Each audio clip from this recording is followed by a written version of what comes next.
உலகெங்கும் வாழும் யூடியூப் உறவுகளுக்கு வணக்கம். ஒரு குட்டி கதை. அந்த கிராமத்திலே வாழ்கின்ற பலரிடம் தொலைபேசிகள் எதுவும் இல்லை.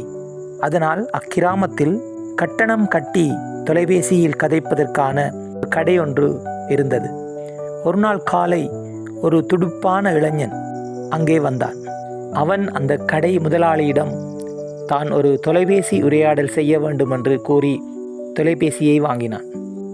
பின்னர் இவ்வாறு உரையாடி கொண்டான். வணக்கம் ஐயா, போன மாதம் பத்திரிகையிலே ஒரு விளம்பரம் ஒன்றை பார்த்தேன். உங்களுடைய கம்பெனியிலே நம்பிக்கையும் நேர்மையும் அத்தோடு சேர்த்துடிப்பும் மிக்க இளைஞன் ஒருவன் வேண்டுமென்று உங்கள் பத்திரிகையில் ஒரு விளம்பரம் போடப்பட்டிருந்தது. நான் நினைக்கின்றேன் அதற்குரிய அனைத்து தகுதியும் என்னிடம் இருக்கின்றது. நான் உங்களுடைய கம்பெனியில் வேலைக்கு சேர்ந்து கொள்ள முடியுமா என்று அந்த இளைஞன் தொலைபேசியினூடாக கேட்டான்.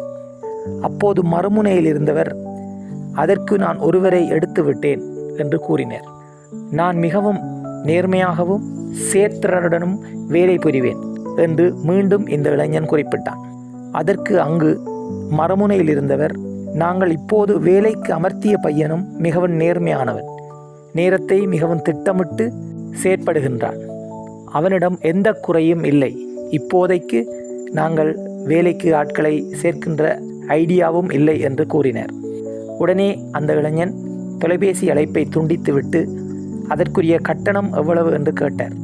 அப்போது அந்த தொலைபேசி நிறுவனத்தில் இருந்த முதலாளி, தம்பி, உன்னை பார்க்கின்ற போது மிகவும் துடிப்புள்ள இளைஞனாகவும் புத்திசாலியாகவும் இருக்கின்றாய், பேசாமல் நீ என்னுடைய கடையிலேயே வேலைக்கு நின்றுவிடு, உனக்கு நல்ல சம்பளம் தருகின்றேன் என்று கூறினார். உடனே அந்த இளைஞன் சிரித்துவிட்டு, ஐயா மன்னிக்க வேண்டும், நான் இப்போது உரையாடியது நான் வேலை செய்கின்ற கம்பெனி முதலாளியுடன் தான்.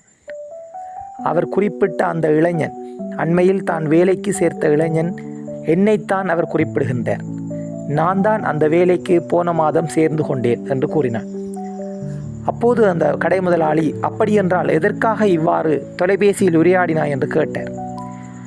அதற்கு இந்த இளைஞனும், என்னிடம் ஏதாவது குறைபாடுகள் இருக்கின்றதா, நான் என்னை சரி செய்வதற்கு ஏதாவது, என்னை மேம்படுத்துவதற்கு ஏதாவது திட்டங்கள் இருந்தால் அதனை இவ்வாறு உரையாடுகின்ற போது அந்த முதலாளி ஏதாவது குறைகளை கூறியிருந்தால் நான் என்னை சரி செய்து கொள்வதற்காகவே அவ்வாறு உரையாடினேன் என்று கூறினார்.